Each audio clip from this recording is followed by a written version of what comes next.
Class 5 chapter 4 इन Serengeti. ये जो extract हमारे पास है ये एक बुक से लिया गया है जिसका नाम है फॉरएवर फ्री, और ये बुक लिखी है जॉय एडमसन ने, जो सेरेंगेटी के बारे में इसमें बताते हैं कि क्या है सेरेंगेटी, कैसा है वहाँ का वाइल्ड लाइफ। और वो बताती हैं कि भाई मैं जब वहाँ रुकी वहाँ का एक्सपीरियंस मेरा कैसा था। She was sharing everything from there. So let's start this park Serengeti is, ये सेरेंगेटी अफ्रीका में लोकेटेड है, और वहाँ पर कैसा उनका एक्सपीरियंस रहा है सब चीज़ के बारे में, स्पेशली वाइल्ड लाइफ के बारे में, because that park is a wildlife park. So let's start this now. It was after tea time that we reached Seronera. ये कोई शाम के चाय के समय के बाद का टाइम था जब हम सेरोनेरा पहुँचे, और हमने कैंप लगाना शुरू ही किया था। तभी तेज़ बारिश शुरू हो गई, और वहाँ हम लोग अपने अपने टेंट्स में और वहाँ पर चले गए, और वहाँ पर बहुत काफ़ी बारिश होने की वजह से मिट्टी और कीचड़ हो गई थी। ड्यूरिंग द नाइट, और रात के समय बहुत सारे हाइनाज वहाँ पर आते थे, और मैंने फील करा कि मेरे कैंप के बाहर या मेरे टेंट के बाहर एक लॉइन था जिसको मैं आसानी से सांस लेते हुए सुन सकती थी। लकीली द बॉयज़ हेल्पिंग मी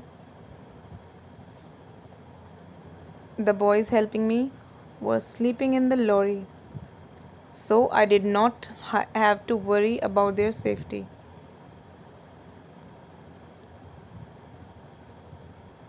जब ये चीज़ हुई, luckily the boys helping me were sleeping in the lorry.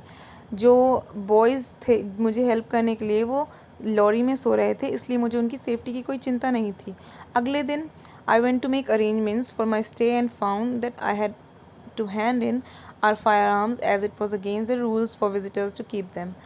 तो अगले दिन जब हम वहाँ जाने के लिए निकले और हमने अपने रहने और बाकी चीज़ों का बंदोबस्त किया, तो हमें अपने फायर आर्म्स जो थे वो उनको सौंपने पड़े, क्योंकि ये रूल्स के ख़िलाफ़ था। When I asked the officer what I should do if lion visiting me during night, he replied with a broad smile. उसने पूछा, भाई जो ये नरेटर, जो ये राइटर है, उसने पूछा मैं अगर वहाँ जाऊँगी और मुझे मेरा इनकाउंटर किसी उसके साथ हो गया, लायन के साथ, तो मुझे क्या करना चाहिए अगर मेरी मुलाकात उससे होती है और वो मैं उसके सामने रहती हूँ। तो उसने कहा शू करके भगा देना, just shoe them of. And certainly by the time I left Serengeti, I became quite an expert to shooing off techniques. So अब जब तक मैं सेरेंगेटी से चल रही थी, मैं शूइंग ऑफ यानी ऐसे भगाने की टेक्निक के आदी हो चुकी थी, मुझे अच्छे से आता था ये करना। Early the next morning I went with the local driver to look for the 3 lion cubs. अगले दिन मैं अपने ड्राइवर के साथ 3 शेर के बच्चों को देखने के लिए निकली। मैं उनको ढूंढ रही थी। It was 25 mile drive over slippery roads of the valley, और हमें 25 मील आगे जाना था फिसलन वाली पहाड़ियों के ऊपर। तो we found the cubs lying under a tree. हमने देखा कि एक बड़े से पेड़ के नीचे वो कब्स बैठे हुए हैं और खेल रहे हैं। आई कॉल्ड टू देम, मैंने उनको इशारा करा, but they did not move, लेकिन वो हिले नहीं। एंड मतलब उन्होंने मुझे रिस्पॉन्ड नहीं करा, ना उन्होंने कुछ मुझे इशारा किया, ना उन्होंने मेरी तरफ ध्यान आकर्षित किया। When I got out of the car, जैसे ही मैं कार से बाहर उतरी वो मुझे देखकर भाग गए। I followed them in the car, मैंने उनका कार में पीछा करा उनको गई। Until Gopa and Jespah settle under a tree, जब तक गोपा और जेस्पा एक ट्री के अंदर नहीं आ गए, एक ट्री के नीचे नहीं आ गए। By then little Elsa had disappeared, जब तक जो तीसरा कप था वो जिसका नाम एल्सा था वो गायब हो चुकी थी। Later Gopa went down to river and followed by Jespah, और फिर जो गोपा था वो कहाँ चला गया, वो रिवर में चला गया। किसके पीछे पीछे? जेस्पा के पीछे पीछे। 2 hours later a zebra raced past followed by a herd of impala racing as in the flight। ये एक तरह का ज़ीब्रा, मैंने 2 घंटे बाद ये नोटिस करा कि वहाँ पर ज़ीब्रा और इम्फाला भी झुंड में देखे जा सकते थे, काफ़ी सारे ग्रुप में। ठीक है। On our way to the ravine the next morning, जब हम रवीन जा रहे थे अगली सुबह, मैंने नोटिस करा कि तकरीबन दर्जन भर हाइनास एक डायरेक्शन में चले जा रहे थे, काफ़ी दूर दूर तक। I saw a dark mass of animals, मैंने देखा काफ़ी बड़ा झुंड जानवरों का, जो कि which seem to be in a heap, जो कि काफ़ी बड़ी तादाद यानी संख्या में दिखाई दे रहे थे। फिर मैंने अपने बाइनोकुलर्स यानी अपनी दूरबीन उठाए और आई ऑब्जर्व 6 वाइल्ड डॉग्स। मैंने देखा कि वहाँ पर 6 जंगली कुत्ते भी मौजूद थे। When they moved aside for a moment, जब वो मेरी नज़र से थोड़ा एक तरफ हुए, आई वॉज एबल टू सी अ हाइना कब स्ट्रगलिंग टू इट्स फीट। जब मैंने देखा कि हाँ, फिर मैं जब वो साइड हुए तब मैंने देखा कि अब मैं हाइना कब को आसानी से देख रही थी कि वो अपने पैरों से कुछ मेहनत कर रहे थे, कुछ उसके लिए स्ट्रगल कर रहे थे। बट अ सेकेंड लेटर, लेकिन एक सेकेंड बाद, the dogs were on it again, और अगले से ही सेकेंड डॉग्स अपने पैरों पर खड़े हो चुके थे। I position the car between them the cub until it was able to walk slowly over the hyena pack. और वो धीरे धीरे बिटवीन दैम, मैं जब उनके बीच में पहुंची तो कब भी हल्का हल्का, जो कब यानी बेबी लायन था, वो भी चलकर हाइना के पास पहुंच गया था। देन अ सेकेंड कब एडवांस टूवर्ड्स देम, फिर दूसरा कब भी उनकी तरफ बढ़ा। I didn't know in what direction to move the car or how to do it quickly enough to protect both cubs at the same time। मुझे समझ नहीं आया कि मैं अपनी गाड़ी को कैसे घुमाऊँ कि मैं दोनों ही कब्स को बचा लूँ और प्रोटेक्ट कर सकूँ। But finally the adult hyenas took over and kept the 2 cubs safely in their midst. लेकिन जल्दी ही जो बाकी हाइनास थे उन्होंने इस चीज़ को टेक ओवर कर लिया, सिचुएशन जो थी वो हैंडल कर ली और दोनों कब्स को अपने झुंड के बीच आसानी से ले गए। Every morning we left early, the sun was still low. हम हर रोज़ सुबह निकल जाते थे। The sun was still low and the plains were a sea of sparkling dew from which a mist arose. और शाम का समय बहुत सुंदर होता था, जिसको देखने पर वो नज़ारा बहुत सुंदर प्रतीत होता था। Wherever we looked, we saw animals sleek or fluffy, striped, spotted, plain, with horns and bodies of infinite variety। जब भी हम घूमने के लिए निकलते थे और देखने के लिए निकलते थे तो मुझे अलग अलग तरह के पतले, लंबे, भारी, स्पॉटेड यानी धब्बेदार, प्लेन यानी पूरी चमड़ी वाले, प्लेन चमड़ी वाले, सींगों वाले, अलग अलग बॉडीज़ के अलग अलग वैरायटी के जानवर देखने को मिलते थे। एक दिन we came across a lioness, हम एक ऐसी लायनेस से मिले जो अपने बच्चों के साथ थी और एक तरफ नदी की ओर जा रही थी। The mother walked ahead at each step cautiously testing the mud with one paw means उसका पंजा, पाँव। तो वो इस तरह से चल रही थी कि वो चेक कर सके हर जगह को कि वो जगह ज़्यादा गहरी तो नहीं है जिससे कहीं मेरे बच्चे उसके अंदर फंस ना जाएं। Lions are always careful to avoid getting caught in the mud. Lions हमेशा बचते हैं कि कहीं वो मिट्टी या कीचड़ में फंस ना जाए। My nights in the camp were often excited, और मेरी नाइट्स जो मेरी रातें होती थी कैंप के अंदर वो भी काफ़ी एक्साइटेड होती थी mostly. I could hear lions moving around on a hunt and recognize the voice of most of them. और मैंने अक्सर ये देखा था कि रातों को जब वो शिकार पर निकलते थे तो मैं उनको आसानी से सुन सकती थी और ये जज कर सकती थी कि अब शिकार पर निकले हुए हैं और क्या एक दूसरे को अपनी आवाज़ों से पहचान रहे हैं। वंस आई अवोक, एक बार जब मैं उठी, मेरी मतलब नींद टूटी और आँख खुली तो मैंने देखा कि मेरे पास के रखे हुए बर्तन में एक लायन ज़बान से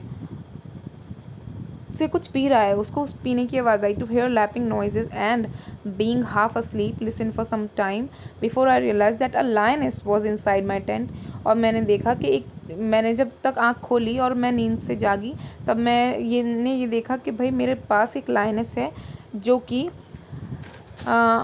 मेरे बेसिन में से कुछ पी रही थी। I had nothing but a table between me, और मैं सिर्फ मेरे और उस लायनेस के बीच सिर्फ एक टेबल मौजूद थी। And her so I shouted at her and urged her to go away which she did, और मैं उसके ऊपर चिल्लाई और उसे जाने के लिए कहा और जो उसने किया भी, और वो वहाँ से चली गई। The lions close to Seronera, जो लायंस थे सेरोनेरा के पास, having been use to visitors since कबूर, और वो जो विजिटर्स होते हैं वहाँ पर घूमने फिरने वाले होते हैं वो उनसे परिचित होते हैं शुरू से, क्योंकि वो बचपन से ही उनको वहाँ आते जाते हैं, उन्होंने विजिटर्स को देखा है, अलग अलग तरह के विजिटर्स वहाँ पर विज़िट करते रहते हैं।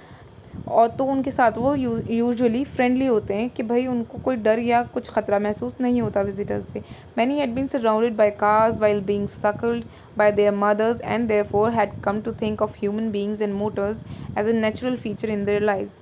अब उनको अपने आसपास कार्स वगैरह देखने की भी आदत थी, क्योंकि वहाँ पर अक्सर विजिटर्स अपनी कार्स में ड्राइव करते हुए आते थे और वो इंसानों के आसपास भी रहते थे, वो अपनी इस दिनचर्या से आसानी से परिचित थे।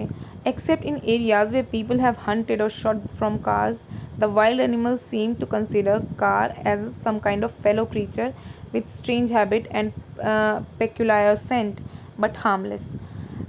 जो अलग अलग और अलग कुछ तरह के एरियाज थे वहाँ पर कार्स को एक तरह से हंट करने के लिए भी यूज़ किया जाता था, जिसमें वो कार्स के अंदर बैठकर वहाँ पर शिकार के लिए जाते थे। लेकिन जो लायंस थे वो उसको एक तरह का अपने जैसा अपने जैसा क्रीचर समझते थे, क्योंकि वो इस तरह के दिखने और तेज़ दौड़ने में वो दिखती तो नहीं थी, लेकिन तेज़ दौड़ने में बहुत आसानी से कार को वो किया जा सकता था, माना जा सकता था कि बहुत तेज़ दौड़ती है, तो इसलिए उसकी कई बार उसकी बनावट दिखावट से, लेकिन फिर भी वो हार्मलेस होते थे। So long as passengers do not talk too much और move, they do not frighten the animals, but when they get out the animals panic and race away।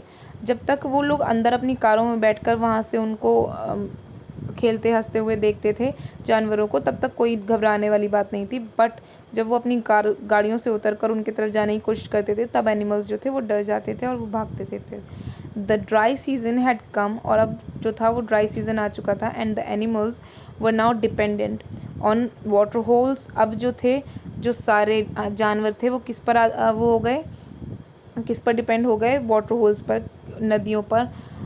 And reverse that did not dry up, और उन नदियों पर और water holes पर जो जहाँ से उनको पानी मिल सकता था। This was the time of year, ये साल का वो समय था when poachers activities were at their height, जहाँ पर जो शिकारी और पोचर्स होते हैं उनकी जो गतिविधियाँ होती थी वो काफ़ी तेज़ी से बढ़ जाती थी। Since they knew exactly where the animals must pass to drink when they were thirsty, और वो इसी जगह अपना जाल बिछाते थे, क्योंकि उनको पता था कि भाई पोचर्स को कि जो जानवर हैं वो किस तरफ पानी पीने के लिए आएंगे। The wardens worked very hard to control their activity. जो वार्डन्स वहाँ के रखवाले होते थे उनको बहुत मेहनत करनी पड़ती थी इन सब गतिविधियों पर नज़र रखने के लिए। And it was horrifying to see the number of traps, poisoned arrows and spears which they collected. और इस चीज़ को देखकर बहुत हैरानी होती थी कि कितनी ज़्यादा संख्या में उनके लिए जाल बिछे हुए पाए जाते थे, उनके लिए जहरीले तीर मिलते थे और उनको पकड़ने के अन्य सामान भी मिलते थे। All over East Africa poaching, drought, floods and the destruction of wild animals to make place for people and their crops threaten the survival of wildlife।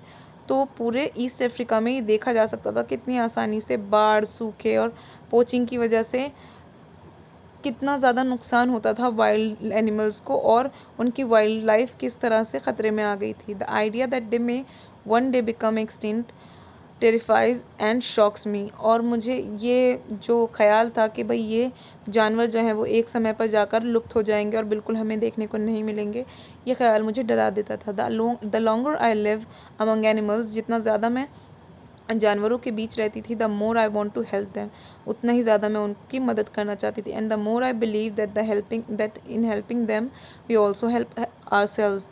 और मुझे मेरा भरोसा ये था, मेरा मानना ये था कि जितना ज़्यादा हम उनकी मदद करेंगे इसका मतलब भी है कि हम अपनी भी मदद कर रहे हैं। So that was your chapter about Serengeti, Seronera and the wildlife over there. Thank you.